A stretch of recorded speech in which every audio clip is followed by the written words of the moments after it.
Alright, so first of all, I want to acknowledge each and every one of you for being here today and taking time out of your class schedule to be here. Now I know that this is a voluntary class, right? Everyone chose to be here, or you're forced to be here? Anyone forced to be here today? Everyone chose to be here. So I want to thank you because probably, I mean I don't know if everyone's here, but you certainly could have chosen to not come today. So hopefully the time that we spend together is going to be worth your time and energy. So I just want to acknowledge that up front because maybe you're thinking about something else you're doing or some other homework you need to do and all that. I mean, I know I've sat in your place before.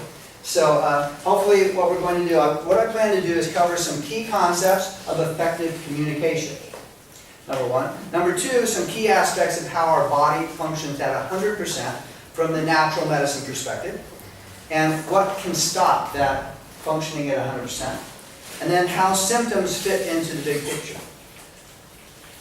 All the different words that I'm using here have particular meaning. And as you're writing articles, you choose particular words to get the right message across. So, as an acupuncturist and a naturopath and seeing lots of patients, obviously the words that I choose with the person needs to somehow match their reality.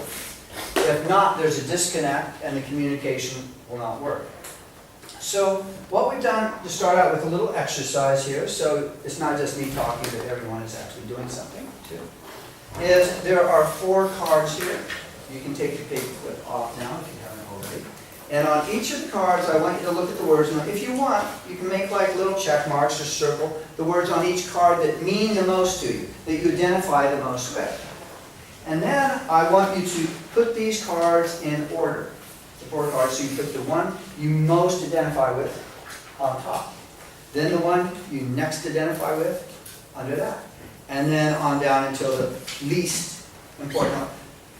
So go ahead and do that. And we're going to take a little time to do that. Now I should really have some like mood music playing here because a very effective trainer actually has music going depending on the different things that you're doing. But I didn't bring any, so I apologize. So I could whistle or I could sing, but I don't think that would help you concentrate. It might distract you. Alright, so. Then once you've done that, put them in order. You can take your paper clip and clip it back. And I want you to write your name with the adjective. Beautiful exercise. Well, great exercise. How many people put an adjective on front? How many people would consider themselves to be great with remembering names? Yeah. It is a struggle, most people. I mean, there's some people I'm just amazed. They pick up a name like that. I'm not like that. There's a book that I studied on how to remember every name every time. Great book. I can't remember the title, the name of the author. But he used to be a magician. And he would do these shows and hypnotherapy things. But what he ended up doing was, actually, he would go around the room, 50 people or 80 people, and he'd remember their name. At the very end, he could name off everyone's name. And actually attaching an adjective to the front of the name is a good way to help remember names. So it's a great communication skill that you taught people, to actually link those together. And one of the things when patients come into our office, usually we know their name. And so the first thing when they just come in the door, we make it a point to say their name.